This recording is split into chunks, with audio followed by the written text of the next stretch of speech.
የዚህ ልጅ መወለድ እንዴት በጉጉት እንደሚጠብቀው ያየኸው አልመሰለኝ ልጁ የሱ ስለመሰለው እኮ ነው ምን ያፎለምታ በቂ ባይታሽ ነገር ካመለጠ ምን አይባልም ነበር የሚባለው ሮዚ እግሬን እንጂ ጭንቅላቴን እኮ አይደለም ታምሜ ነበረው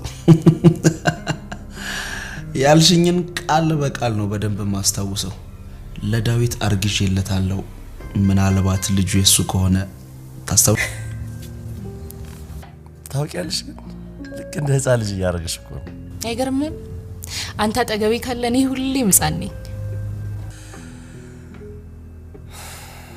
ምን ነው ታውቂያለሽ በአንዳንድ ነገሮች ድለቢስ ሰው ነኝ ለምሳሌ ያው በፍቅር በትዳር ይሄንን ሐሳብ ነው መጋራለሁ ግን ምን አንዳንድ ጣፈንታዎቻችን የራሳችን መዳፎች ላይ ነው ያሉት ምናልባት እኛው በገዛጃችን ምን ጽፋቸው ይሆናሉ አንቺ ጣፋንታሽን ጽፈሽዋል እኔ ጣፈንታዬን አንተን ብዬ ጽፌዋለሁ መጻፍ ብቻ ሳይሆን ልቤ ላይ በትልቁ ስየዋለሁ ግን ደግሞ መውደድ መፈቀር እኮ አልጎዱም ታዲያ እንዴ ማለት ማን ነው ይሄንን ነገር የሚያደርገው ማን ሊሆን ይችላል ያው ባንቴሮ ነው አላህ ባንቴሮ ባይኖር ነው እዚህ ጋር ቆም ያተገኙ ነበር ሰላም ጤና ይስጥልኝ ውዴ ቻናሌ ቤተሰቦች እንዴት አላችሁልኝ ትንሿ ሙሽራ ሉሊት ድራማ ሮዛ አሁን ላይ ሉሊትን የሆነ ነገር ማድረግ ትፈልጋለች ሉሊትን እንድትታገትላት ትፈልጋለች ምክንያቱም እንድትታገት ብቻም ሳይሆን ምናልባትም በድጋሚ ለዛ ሰው ያሳልፋ ልትሰጣት ትፈልጋለች ሰውየው እንደሚጎዳት ስለምታውቅ ልጅቷ እንድትጎዳ ትፈልጋለች ምክንያቱም ደግሞ የሉሊት ቤተሰቦች ጠቅልለው ወደ አዲስ አበባ ሊመጡ ስለሆነ ነው የሮዛ ባለቤት ዴቭ ከሉሊት ጋር የሆነ ነገር ሲያወራ ተደብቃ ሮዛ እያዳመጠች ነበር እሱም እንግዲህ ያወራው እናትና አባትሽ እስከመቼ ነው በስቀቀን የምትኖሪው እዚህ ይምጡና ቤት ተከራይተንላቸው ይኑሩ አላት ይሄን ነገር ሮዛ ተደብቃ እያዳመጠች ነበር እና አንድ ነገር ነው ትዝ ያላት እሱም እንግዲህ ዴቭ እንደዚህ ያለው ምናልባት እናቴን አስወጥቶ የሷን ቤተሰቦች እዛ ቤት ላይ ያስገባ ይሆናል ብላ አሰበች የሷ ሐሳብ ነው እንጂ ዴቭ እንደዛ አላለም ዴቭ አሁን ላይ ቤት ውስጥ ሮዛ ምንም አይነት መብት እንዳይኖራት አድርጓታል የመጠየቅም ሆነ ምንም የማድረግ ዝም ብላ ቁጭ እንድትል አድርጓታል ምንም ነገር የማውራት ራሱ ስታወራ ራሱ ደቂቃ ሰጥቷት ነው አንድ ደቂቃ ይሰጣታል ደቂቃው እስኪያልቅ ያዳምጣታል ደቂቃዋ ካለቀ ያስቆማታል ምንም አይነት ነገር ከሷ ሐሳብም አይቀበልም እያወራትም አይደለም አያችሁ አይደለ በጣም ብዙ ግፎችን ስታደርስበት ነበር ምንም አያቅም ብላ ስትጫወትበት ነበር በጣም ብዙ ነገሮች ነው ያደረገችው በተለይ ደግሞ በትዳሩ ላይ እንደማገጠችና ያረገዘችው ከሌላ እንደሆነ ያወቀቀን ደግሞ ምናልባት ዴቭ ሳይፈልግ ወንጀል ውስጥ ሊገባ ይችላል ማለት ነው ምክንያቱም ይሄን ነገር ባንቴሮ ነው ያውቃል ከሌላ እንዳረገዘች ያፎለምታ በቅቤ አይታሽም እንደተባለው ሮዛ ስትቀብጥ ወይም ደግሞ ጥጋቧ በጣም ለራሷ ራሱ የማይጠቅም ጥጋብ ነው ያላት ጥፋቷና ኖሯን እንኳን ራሱ ሸፋፍን አይደለም እየኖረች ያለችው ወቁልኝ ብላ እንግዲህ ባንቴሮን ለማናደድ ብላ ለዴቭ አርግዤለታለሁ ነገር ግን የሱ ከሆነ ነው በማለት በትዳሯ ላይ እንደምትማግጥና ከሌላ ሰው ጋር እንደምትዳራ በራሷ እንደበት ተናግራለች በእርግጥ ልጁ የዴቭ አይደለም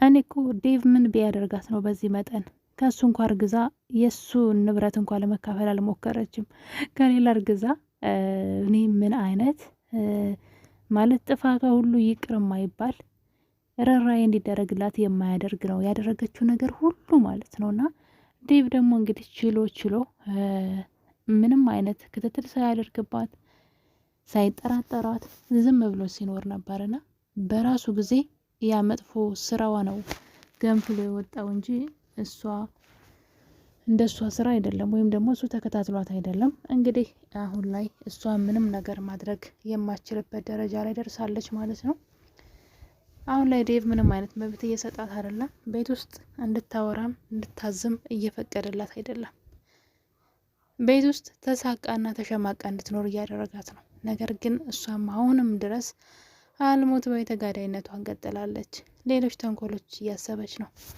እውነት ለመናገር ከሆነ የእሷ እናት ቤት የምትኖርበት የሮዛ እናት እየኖሩበት ያለው ቤት ማለት ነው ለሉሊት ቤተሰቦችም አይሆንም። ምክንያቱም ቤቱ የሔዋን ነው። መጀመሪያ ነበረ የሔዋን ወንድም ጨረታ ይገባና ዴቭ ነው ጨረታ ይገባለት እና ቤቱን እንግዲህ ዴቭ ይጫረትለትና ይገዛዋል። ከገዛው በኋላ የነ ሮዛ እንዲኖሩበት ያደርጋሉ ማለት ነው። እና እንግዲህ በሰዓቱ ቤቱን በስማቸው እንዲያዞር ዴቭ እንዲያዞር በእናቷ ስም ጠይቀው ነበር እንግዲህ እሱ ገዝቶት ማለት ነው ቤቱን። ነገር ግን በጣም ቤቱን የሚገዛን ገንዘብ ለሮዛ ስራ እንድትሰራበት ሰጥቷት ነበር ዴቭ የቤቱን ዋጋ ማለት ነው። እሷም እንግዲህ ስራው ከሰረች ምንም ገንዘብ አላተረፈችም። ቤቷ በዛው በወንድሟ ስም እንደነበረ በመጨረሻም ደግሞ በሔዋን ስም ተደርጓል። ወንድሟ ሲሞት በሔዋን ስም ተደረገ ቤቱ። ሮዛ ግን የምታውቀው ያኔ ዴቭ ቤቱን በእናቴ ስም አዙርልኝ ስትለው ያዞርላት ነው የመሰላት። እሱ ግን በዚህም በዛም ብሎ ብሩን ስለሰጣት ቤቱ ሳይዞር ነው የቆየው። ያው አይገባትም ነበር። ለዚህ ነበር ነገሩ ዘግይቶ የነበረው ማለት ነው። እንኳንም አላዞርላት ምንም እኮ አይገባትም ለዚህ። እሷ ይህን ሁሉን ዋጋ እየከፈለላት እሷ ግን ምን አይነት እኔ ከሷ ምን እንደምንማር ታውቃላችሁ? በቃ ምንድነው ማለት አንዳንዴ ሰው ክፉ የሚሆነው ሰዎችን የሚጎዳው የሆነ በቅናት ተነሳስቶ የሆነ ነገር እንዳያጣ የሆነ ነገር ለራሱ ለማድረግ ሲፈልግ ነው አይደለ? ሮዛ እኮ ከብትነቷ ማለት ነው። ለምሳሌ ከእሷ እርግዛ በቃ ቢያንስ ንብረት ካፈላለሁ እንኳን አላለችም። ከሌላ እርግዛ ከሱ ንብረት መካፈል ፈለገች። አስቡ እንግዲህ የማይረቡ ሰዎች እንዴት ራሳቸውን እንዴት የማይወጡበት ማጥ ውስጥ እንደሚከቱ ሮዛን ህይወትማ ምንም ዴቭን አንድ ነገር ከህይወቱ ላይ የምትቀንሰው ከሀብቱ ከጤናው ከምኑ ከእሷ አንዳች የምትቀንሰው ነገር የለም። ራሷ ላይ ራሷ ነበር ድራማ ስትሰራ የነበረው። የሰራችው ስራ ሁሉ መልሳ ዙራ ስትመለስ ራሷን ወደዛ